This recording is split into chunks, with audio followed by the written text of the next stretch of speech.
এক সবুজ ঘাসে ভরা মাঠে এক ছোট ছাগলছানা থাকত। মা ছাগল বলতো, প্রতিদিন একটু একটু করে ঘাস খুঁজে রাখবে, সামনে বর্ষা আসছে। ছাগলছানা বলতো, আজ রোদ খুব গরম।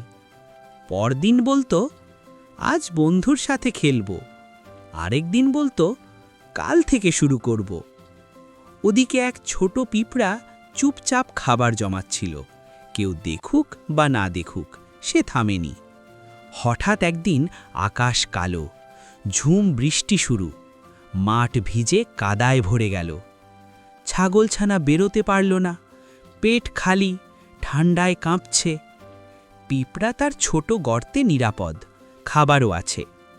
ছাগলছানা বুঝল, বৃষ্টি হঠাৎ আসে না, অজুহাত জমতে জমতেই একদিন ঝড় হয়।